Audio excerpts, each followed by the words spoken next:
Podcast. Oh, mama. Luar biasa. Assalamualaikum warahmatullahi wabarakatuh. Waalaikumsalam warahmatullahi wabarakatuh. Sahabat Caper dimanapun Anda berada, bertemu lagi bersama kami di siaran Caper Podcast di sesi kelima. Hari ini kita sudah kedatangan narasumber yang luar biasa hebatnya. Beliau seorang proklamator, bisa kita bilang seorang proklamator, ya. Sudah hadir di tengah kita hari ini. Beliau adalah seorang profesor Dr. Hajjul Kamil. Selamat datang, Prof.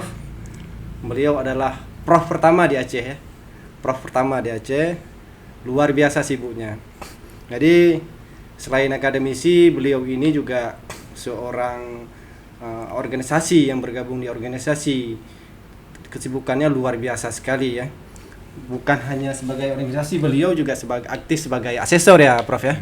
Sebagai asesor dan juga sebagai konsultan rumah sakit. Tentunya membutuhkan waktu yang luar biasa.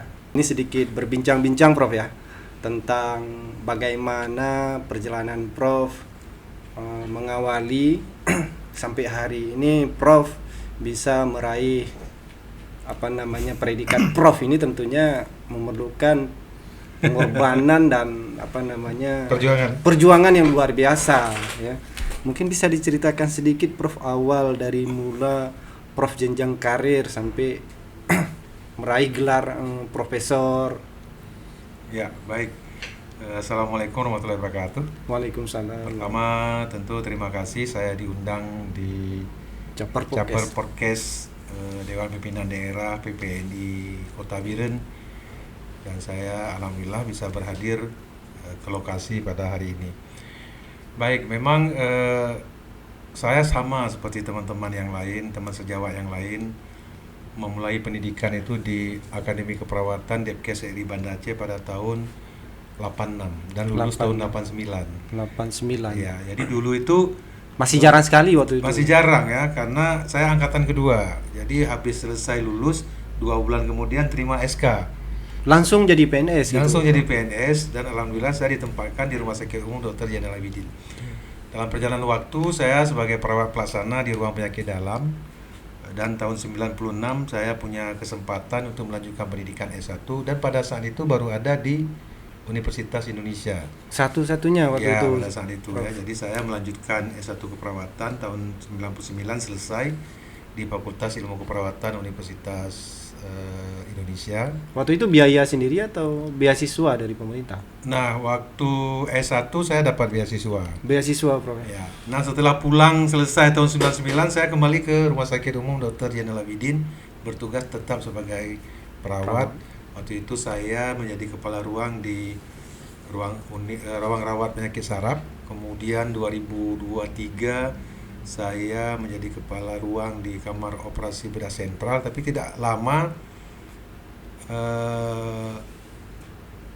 saya berkesempatan untuk melanjutkan S2. Itu waktu masih di rumah sakit juga, Prof? Ya, masih di rumah sakit, ya. Tahun 99 saya lanjut S2 yang biayanya dari UNSIA, Universitas Syiah Kuala, sekarang sebutannya USK, untuk memperkuat program studi ilmu keperawatan yang baru dibuka di Fakultas Kedokteran Universitas Syiah Kuala. Waktu itu berarti baru perencanaan, Prof? Udah keluar izin tahun 99. Udah keluar izin. Udah mulai beroperasi, dan saya diminta untuk coba lagi tes S2. Alhamdulillah lulus, dan biayanya dari Universitas Syiah Kuala. Selesai 2001. Kemudian saya pulang lagi ke rumah sakit. Itulah saya bilang tadi, jadi kepala ruang penyakit saraf, kemudian jadi kepala ruang kamar operasi. 2024 saya dapat surat dari Rektor Universitas Syiah Kuala. Waktu itu masih Dayan Daud? Bukan, Abdi Wahab. Profesor Dr. Abdi Wahab. Dalam surat itu tertera saya harus pindah ke Universitas Syiah Kuala. Jadi akademisi. Istilahnya misbarhid. Kalau saya tidak pindah, maka saya harus mengembalikan biaya yang telah dikeluarkan oleh Universitas Syiah Kuala untuk pendidikan S2 saya, yang memang dipersiapkan untuk memperkuat program studi ilmu keperawatan.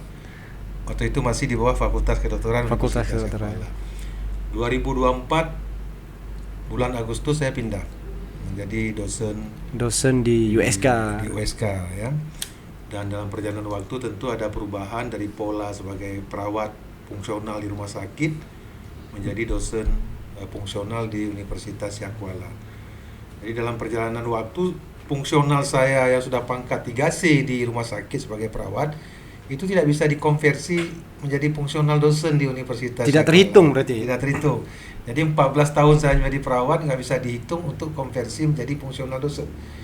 Jadi ketika mulai saya lagi nol berarti, mulai Prof, dari nol. Jadi saya memulai fungsional itu tetap dari tenaga keperawatan, asisten ahli, kemudian menjadi rektor kepala, dan alhamdulillah pada 1 Mei 2023 saya menjadi guru besar atau profesor. Ini dalam perkembangan jabatan fungsional saya. Dan baru pertama, Prof, ya, baru satu di Aceh. Ya, di Sumatera kami sekarang sudah ada 3. Di Unan ada 1, Ibu Profesor Hema Malini. Kemudian saya dari USK, kemudian kemarin satu lagi Pak Setiawan, Profesor dari Fakultas Keperawatan Universitas Sumatera Utara. Jadi kita sekarang kalau di Aceh saya baru yang pertama, kemudian di Sumatera sudah ada 3. Di Indonesia per 1 Mei 2023 itu 28 orang 20 profesor keperawatan. Nah, jadi perjalanannya seperti itu ya. Itu berapa tahun, Prof, untuk dari, kan waktu itu saya 2004 kan jadi asisten ahli ulang dari nol. Berarti 2004 sampai 2003. 2013. 2013. 2023. 19 tahun. 19 tahun ya. 19 tahun. Karena saya 14 tahun sebagai perawat nggak bisa dihitung untuk masa kerja konversi fungsional. Itu kategori cepat juga ya, Prof, ya? Untuk durasi waktu 19 tahun bisa menjadi Prof. Lambat juga kalau menurut saya.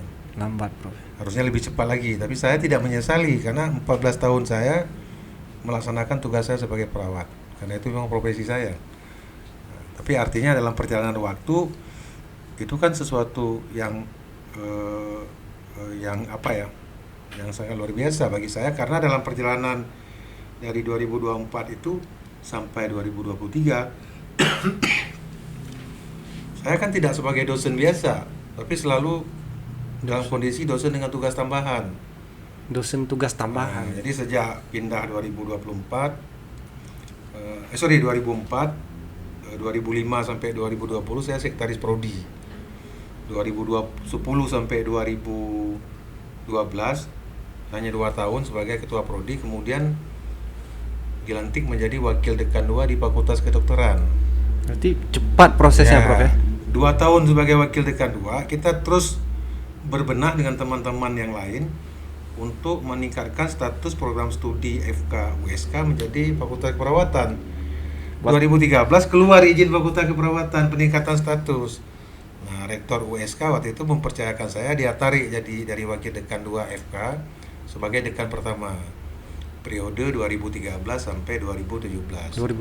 Alhamdulillah 2017 masih diberi kesempatan oleh Senat Fakultas dan Rektor untuk jadi dekan keperawatan periode kedua. 2001-2022 selesai dekan, ada kesempatan menjadi ditetapkan sebagai wakil rektor 3 bidang kemahasiswaan dan alumni. Mei 2022 saya berakhir. Nah, dari Mei itulah saya mempersiapkan segala sesuatu yang berkaitan dengan persyaratan pendidikan, penelitian, pengabdian dan penunjang untuk menjadi seorang profesor.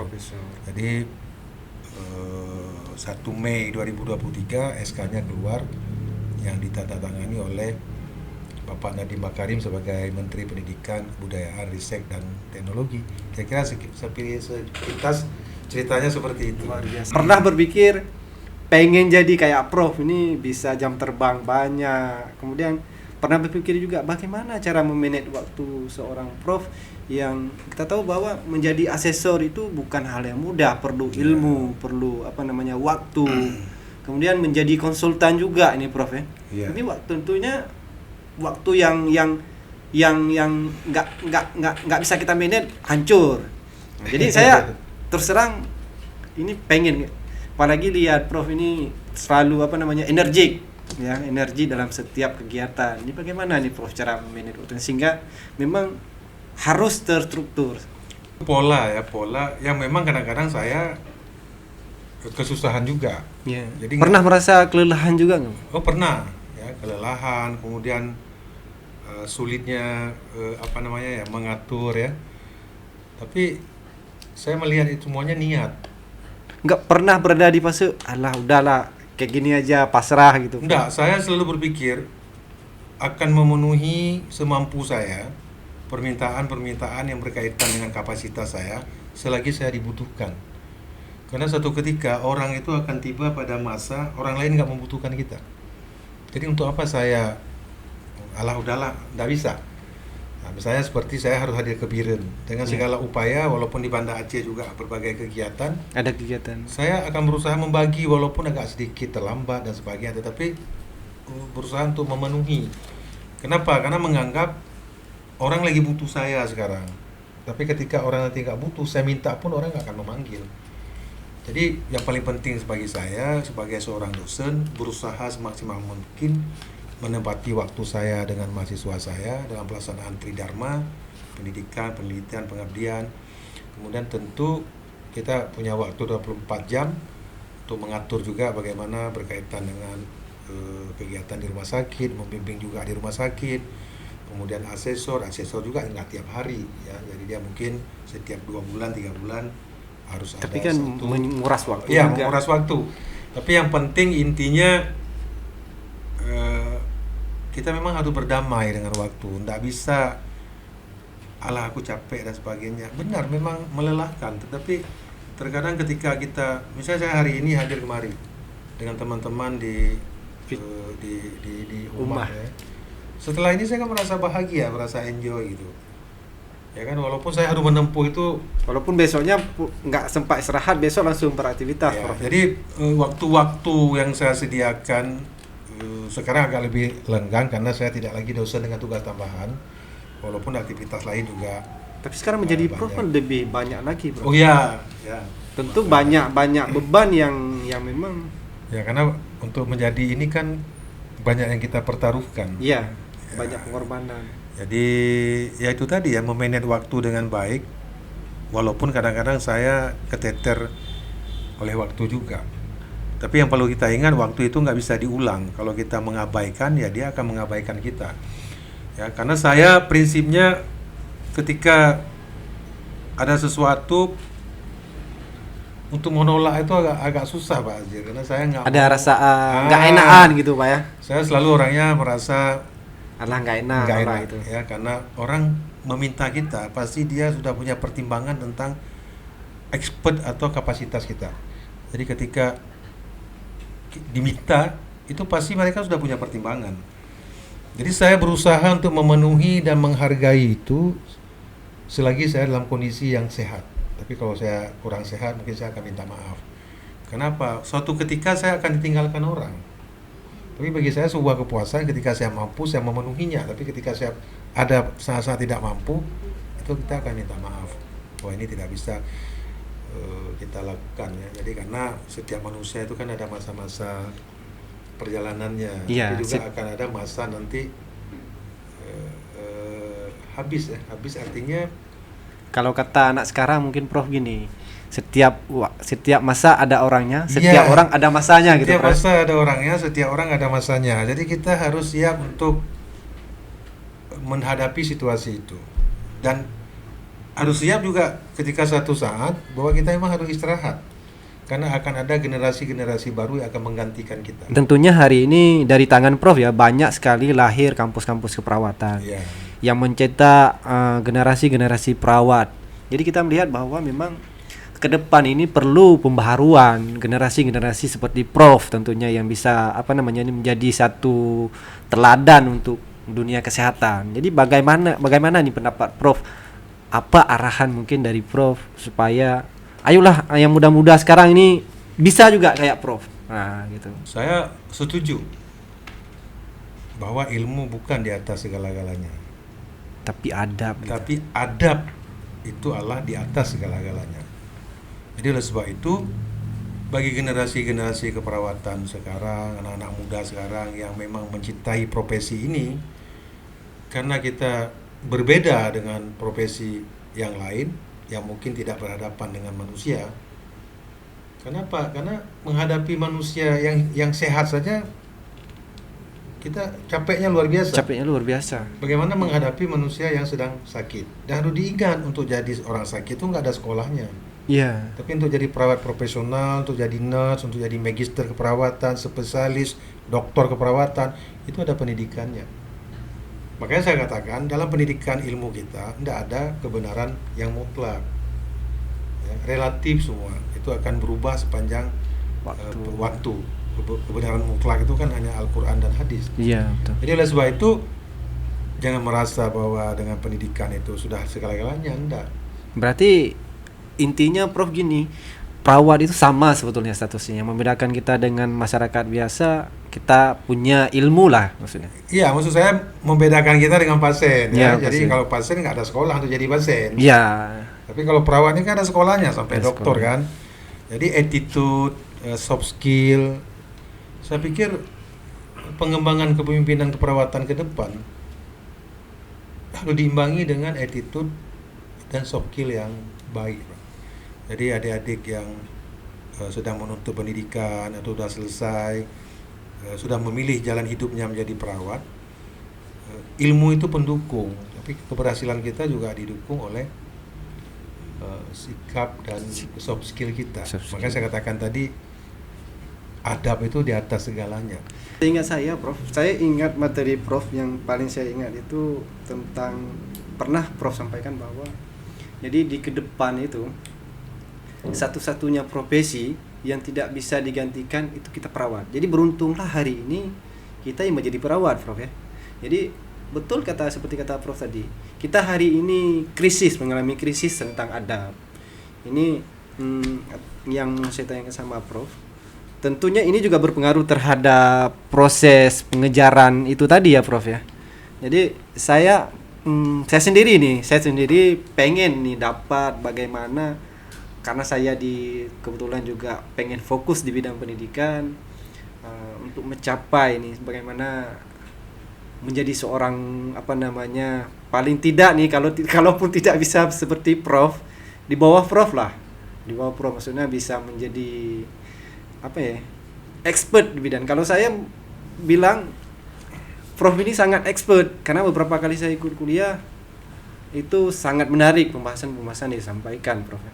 Jadi bagaimana sih cara supaya kita tuh expert di satu bidang? Hari ini banyak mungkin kasusnya kita melihat bahwa kawan-kawan kita yang hari ini mungkin kejadian-kejadian yang tidak diinginkan Prof ya. Jadi ada yang dikeluarkan karena memang tidak berbagai macam alasan lah.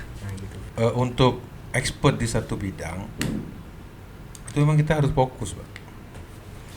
Jadi saya sudah memilih bidang ilmu saya itulah di manajemen keperawatan. Manajemen. Ya. Oleh sebab itu guru besar saya pun di bidang Manajemen. Ya kan. Mudah-mudahan juga nanti saya jadikan Prof ini bisa jadi mengikuti juga Prof. Jadi terkait dengan berbagai persoalan berkaitan dengan perilaku dan sebagainya ya. Saya kan selalu bilang kita mudah sekali menyebut perawat profesional. Perawat profesional. Ya, saya setuju dengan kata-kata itu. Tapi indikator profesional itu harus jelas. Baik indikator pengetahuannya, indikator psikomotoriknya maupun indikator attitude-nya. Ketika ketiga ini bekerja sama penuh dengan keseimbangan, maka inilah yang profesional. Jadi sehingga tidak ada kegalauan, tidak ada ketakutan bahwa kita akan termarginalkan, tidak akan. Ya, jadi silakan gali potensi Anda, tetapi saya ingin mengatakan bahwa adab itu di atas ilmu. Ya. Jadi kalau kita di keperawatan ini bagaimana perpaduan antara pengetahuan, dengan keterampilan, dan attitude. Ini yang harus kita sadari, baik itu sebagai dosen keperawatan atau perawat pendidik, perawat peneliti maupun perawat praktisi. Kenapa? Karena kita berhadapan dengan makhluk hidup yang lain, dengan manusia yang lain yang juga punya perasaan. Ya. di pendidikan sebagai dosen, kita punya mahasiswa, kita berharap mahasiswa caring, begana begini, tapi perilaku kita tidak bisa dicontoh oleh mahasiswa sebagai role model. Ya, betul. Nah, jadi kita harus membentuk diri kita dan yakin dan percaya. Ini kan persoalan potensi orang. Semua orang punya potensi dengan karakter yang berbeda-beda untuk bisa menjadi seperti itu. Dengan upaya positif, selalu memperbaiki diri, siapapun bisa melakukan. Ya, sehingga dia dari segi pengetahuannya oke, dari segi keterampilannya oke, dari segi soft skill dan attitude-nya juga disenangi orang. Ya, betul. Jadi sehingga kalaupun di pelayanan berarti hubungan kita dengan sejawat, dengan pasien, keluarganya, di komunitas juga seperti itu, di pendidikan hubungan kita dengan sejawat, dengan pimpinan, dengan mahasiswa kita. Nah, disitulah mahasiswa kita banyak mencontoh. Kita bilang 15 menit mahasiswa nggak terlambat nggak boleh masuk. Tapi Tanya yang terlambat, diam-diam baik gitu. Diam-diam baik. Nah, itu kan mungkin termasuk saya ya pernah seperti itu.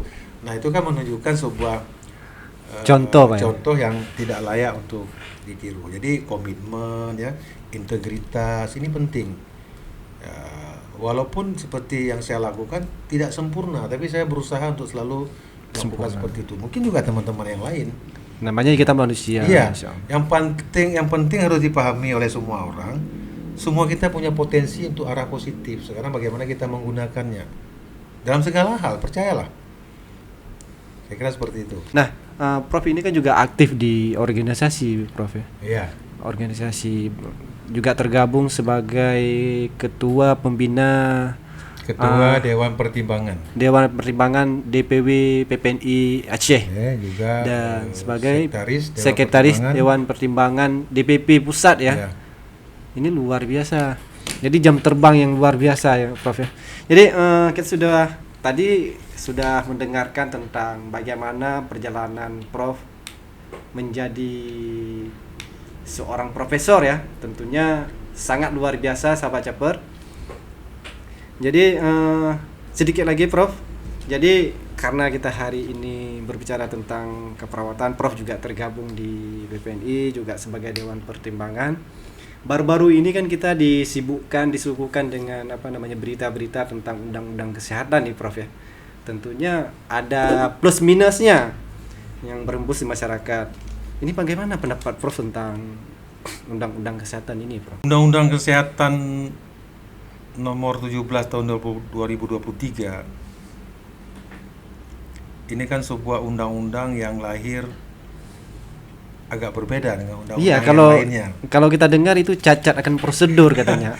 Jadi ya, tapi ini kan kebijakan negara, Pak. Ya. PPNI atau perawat adalah pihak yang paling dirugikan dengan keluarnya undang-undang ini. Oleh sebab itu, di bawah arahan Ketua Umum Pusat, kemudian juga Ketua DPW, berbagai upaya juga telah dilakukan, termasuk turun ke jalan, termasuk juga tergabung dalam forum guru besar lintas profesi untuk mensomasi Presiden dan DPR RI sebelum itu disahkan.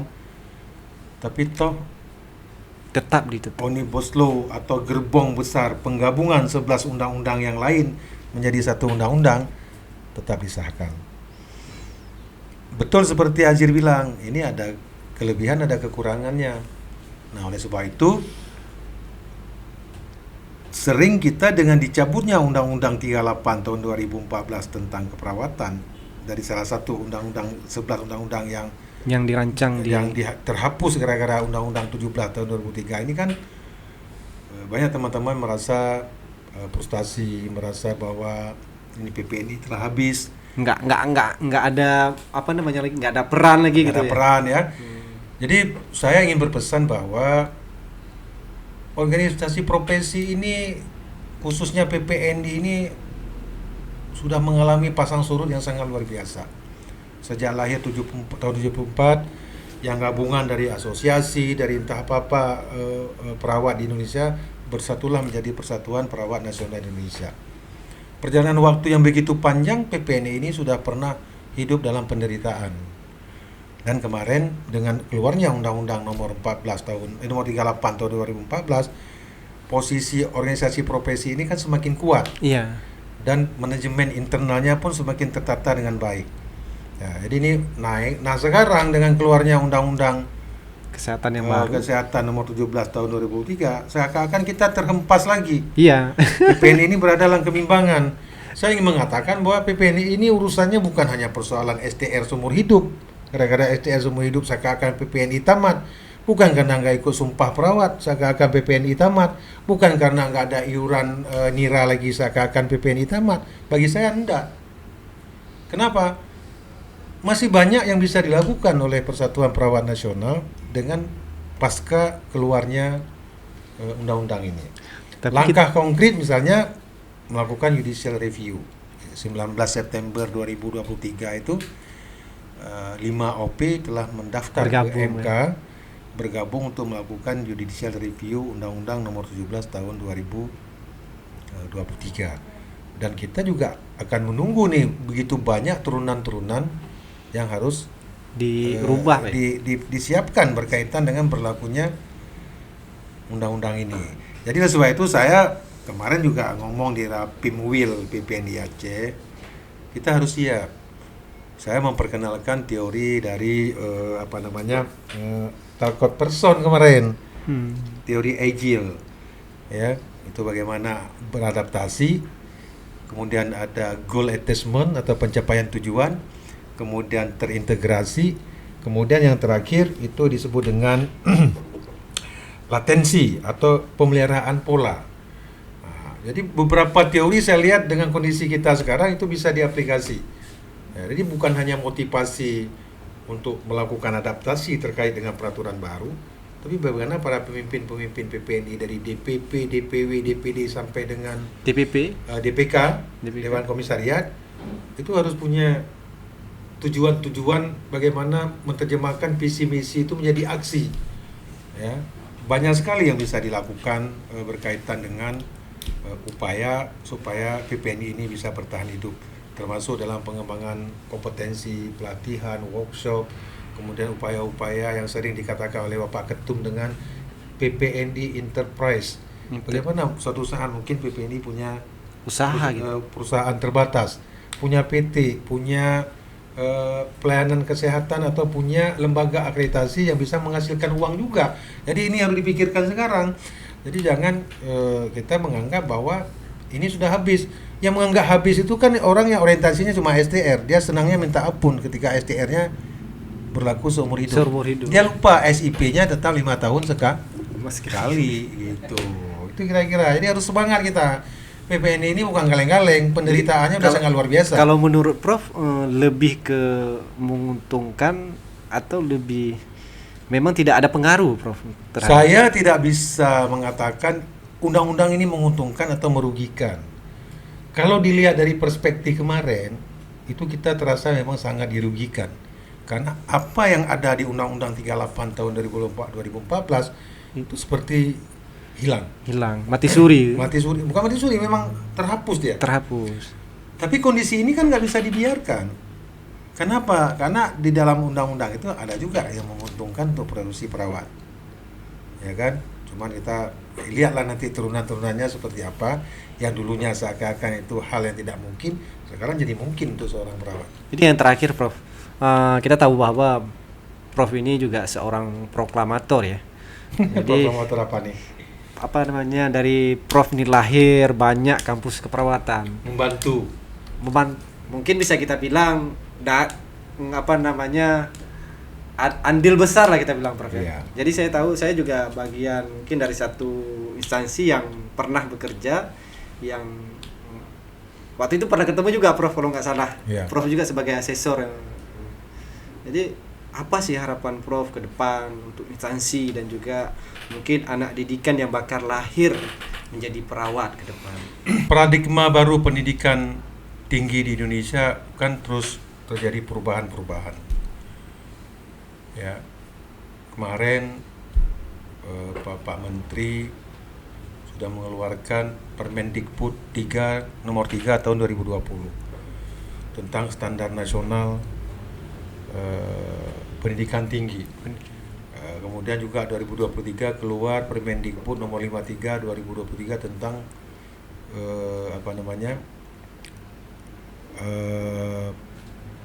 penjaminan mutu pendidikan tinggi. Jaminan mutu. Nah, dari segi pengelolaan, kita sangat berharap institusi-institusi ini patuh terhadap peraturan negara. Ya, karena kalau itu tidak dijalankan dengan baik, dengan benar, dalam waktu yang tidak terlalu lama akan berdampak Terhadap apa nih, Prof? institusi. Institusi.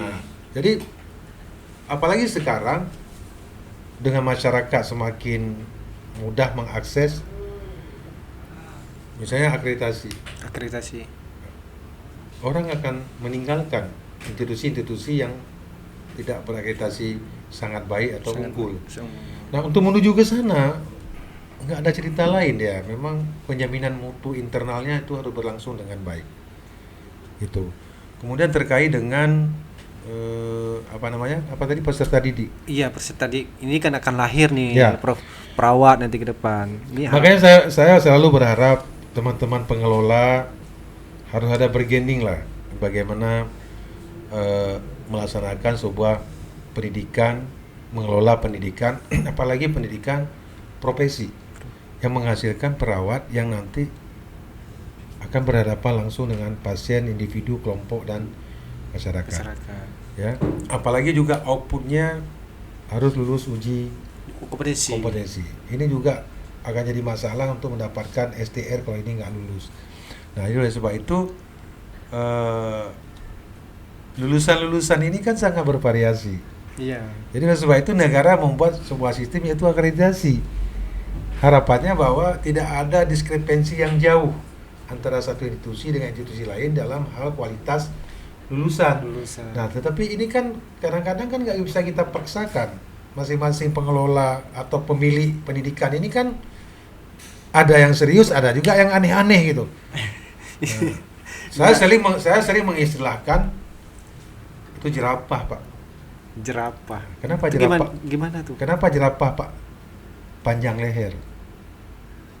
Ya. Jadi semua ditarik gitu. Jerapah itu akan selalu berupaya untuk menjangkau daun yang semakin tinggi. Maka hanya jerapah-jerapah yang berusaha menjangkau itulah yang bertahan hidup. Jerapah-jerapah yang tidak mau menjangkau itu, membiarkan apa adanya, dia akan innalillahi wa inna ilaihi raji'un. Demikian juga dengan institusi pendidikan kesehatan saat ini, khususnya di Aceh. Bagi yang tidak mau beradaptasi dengan perubahan baru pengelola pendidikan tinggi, termasuk pendidikan tinggi keperawatan, siap-siap ditinggalin oleh masyarakat. Sekarang bagaimana mau berlangsung sebuah pendidikan, pendaftarnya aja nggak ada. Kalau menurut Prof, ini semakin banyak instansi yang menyelenggarakan pendidikan keperawatan, ini semakin bagus atau semakin apa gitu, Prof? Kalau saya lihat sekarang bukan semakin banyak, semakin menurun, hanya jerapah-jerapah yang leher panjang aja yang tinggal. Sudah hilang berarti, yang dulunya ini sekarang tenggelam itu, Prof? Bukan tenggelam, dibeli oleh institusi lain karena udah nggak sanggup lagi kelola, atau merger. Di Aceh ada beberapa yang sudah menjadi satu, dari 3 menjadi 1, atau dari 1 menjadi hilang karena dibeli oleh yayasan lain, atau pindah ya dari Aceh pindah ke Kalimantan ada, dari Aceh pindah ke Langsa ada, cuma kita nggak perlu sebut yang mana. Nah, itu kenapa terjadi? Karena nggak mau menjadi jerapah yang lehernya panjang. Iya, apa adanya. Kalau menurut saya selalu bilang gini, Pak Azir, pendidikan ini investasi jangka panjang. Dia nggak mungkin dalam waktu 1, 2, 5 tahun langsung dapat untung. Boleh dapat untung, apa yang terjadi? Sarana prasarana pendidikannya hancur-hancuran, SDM-nya hancur-hancuran. Bisa, tapi pada akhirnya kan harus berefek pada kualitas. Tidak ada pendaftar, mahasiswanya nggak ada, mau dikelola apa? Akhirnya ada yang dijual, ada yang merger, tutup dan sebagainya. Kira-kira seperti itu. Kesimpulan dari pertemuan kita hari ini bahwa dari hasil berbincang-bincang kita dengan Prof, bahwa kita bisa dapat mengambil beberapa intisari, artinya hari ini kita sudah lahir satu profesor di bidang keperawatan ya, dengan kerja keras dan pengorbanan yang luar biasa tentunya. Jadi untuk perawat-perawat yang hari ini mungkin masih dalam proses pencarian jati diri, mungkin lebih giat lagi pesan dari Prof. Jadi fokus pada satu titik, artinya cintai profesi itu adalah satu konsep menuju kesuksesan di bidang yang kita sukai. Dan jangan lupa Pak, adab di atas ilmu. Nah, pesan dari Prof juga, jadi tidak perlu pendidikan, tidak perlu ilmu yang Bukan prestasi. tidak perlu. Tapi di atas itu ada adab. Dia ada adab. Jadi adab mengalahkan ilmu ya Prof ya. Nggak mengalahkan, bahwa adab itu lebih penting daripada ilmu. Adab itu lebih penting daripada ilmu. Jadi orang yang beradab itu lebih nampak berilmunya gitu Prof ya. Ya. Jadi sedikit Prof, sebelum kita tutup dari pertemuan kita hari ini, mungkin sedikit closing statement dari Prof. Saya ingin mengatakan selalu impossible is nothing. Tidak ada yang tidak mungkin. Tidak ada yang tidak mungkin. Dan saya berharap dengan apa yang saya raih sekarang menjadi salah satu motivasi bagi teman-teman sejawat maupun adik-adik saya yang sekarang masih mencari jati diri seperti Pak Ajir bilang. Sahabat Caper, kita sudah mendengarkan tadi bincang-bincang yang luar biasa bersama Prof. Hajul Kamil. Kita doakan mudah-mudahan beliau selalu diberikan kesehatan. Amin, kesehatan bisa untuk kita memberikan semua. motivasi yang luar biasa untuk khususnya perawat yang ada di Aceh ya. Beliau juga ruang lingkupnya tidak hanya di Aceh ya Prof ya, tapi Amin. di tingkat nasional. Jadi sampai sudah di ujung sesi kita hari ini. Sebelum kita tutup Prof, mungkin kita teriakkan dulu jargon dari Caper Podcast Prof. Ya, apa? Caper Podcast. Oh, mama luar biasa.